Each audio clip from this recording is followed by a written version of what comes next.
नमस्कार आप सभी को। आप सभी माताओं बहनों को हरतालिका तीज की हार्दिक शुभकामनाएं। तो चलिए शुरू करते हैं हरतालिका तीज व्रत कथा। एक समय की बात है, भगवान शिव और माता पार्वती कैलाश पर्वत पर अपने सभी गणों के साथ विराजमान थे। बलवान वीरभद्र, भृंगी, शारंगी और नंदी अपने अपने पहरों पर भगवान शिव के दरबार में खड़े थे। इस मौके पर महारानी पार्वती ने भगवान शिव से अपने मन की बात पूछी। उन्होंने दोनों हाथ जोड़कर कहा, हे महेश्वर, मैं बड़े सौभाग्यवान हूँ जो मैंने आप जैसा पति पाया।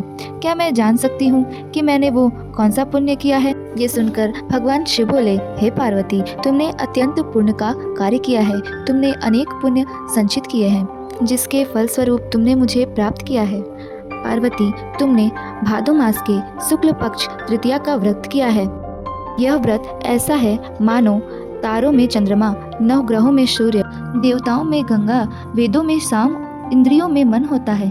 यह व्रत इतना श्रेष्ठ है कि जिसके करने मात्र से इंसान कोई भी अपनी इच्छा की पूर्ति कर सकता है। शिव जी बोले, हे पार्वती, जो तीज हस्त नक्षत्र में पड़ जाता है वह अत्यंत पुण्यदायक माना जाता है।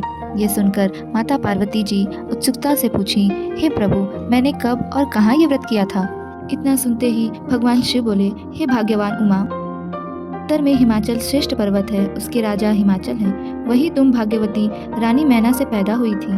तुमने बाल्यकाल में मेरी बड़ी आराधना की थी। कुछ उम्र बढ़ जाने पर तुमने सहेलियों के साथ जाकर हिमालय की गुफाओं में मुझे पाने के लिए तप किया था।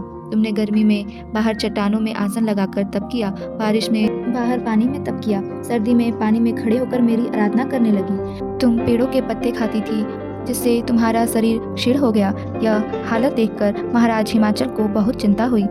वे तुम्हारे विवाह की चिंता करने लगे। इस मौके पर नारद वहां आए। राजा ने उनका स्वागत किया और उनके आने का कारण पूछा। तब नारद जी बोले, हे राजन, मैं भगवान विष्णु की तरफ से आया हूँ। मैं चाहता हूँ कि आपकी सुंदर कन्या को योग्य वर प्राप्त हो जाए।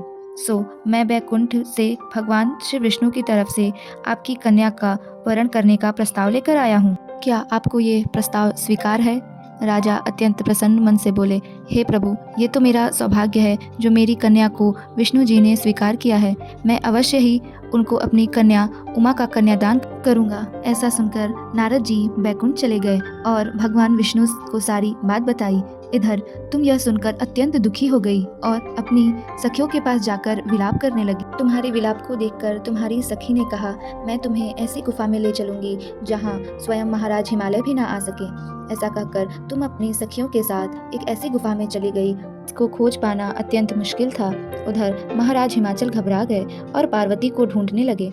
ढूंढते हुए विलाप करने लगे कि मैंने विष्णु जी को जो वचन दिया वो कैसे पूरा हो सकेगा। ऐसा कहकर वो बेहोश हो गए। उस समय तुम अपनी सहेली के साथ गुफा में पहुंच बिना अन्न जल के मेरा व्रत को आरंभ कर दिया था। तुमने नदी की बालू का शिवलिंग लाकर विधिवत उसकी पूजा की। उस दिन भाद्र मास की तृतीया शुक्ल पक्ष हस्त नक्षत्र था। तुम्हारी पूजा के कारण मेरा सिंहासन हिल उठा। मैंने जाकर तुम्हें दर्शन दिए। वहां जाकर मैंने तुमसे कहा, हे देवी, तुम्हारे व्रत और पूजन से मैं अति प्रसन्न हूँ। तुम मुझसे अपनी इच्छा मांग सकती हो। इतना सुन तुमने लज्जित भाव से प्रार्थना की कि आप तो अंतर्यामी हो, मेरे मन के भाव आपसे छिपे नहीं हैं। मैं आपको अपने पति के रूप में पाना चाहती हूँ।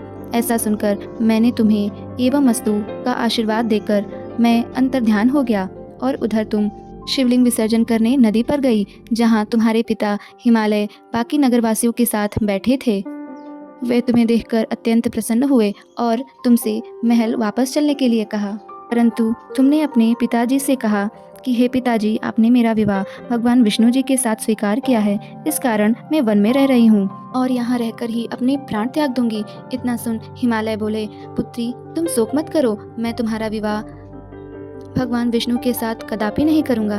मैं उन्हीं सदाशिव के साथ तुम्हारा विवाह करूँगा। इसके बाद महाराज हिमाचल ने रानी मैना सहित खुश होकर मेरा और तुम्हारा विवाह कराया। हे प्रभु, जैसे आपने माता पार्वती की सुनी वैसे ही हम सभी भक्तों की भी सुनना। एक बार बोलिए माता पार्वती और भगवान शंकर की जय।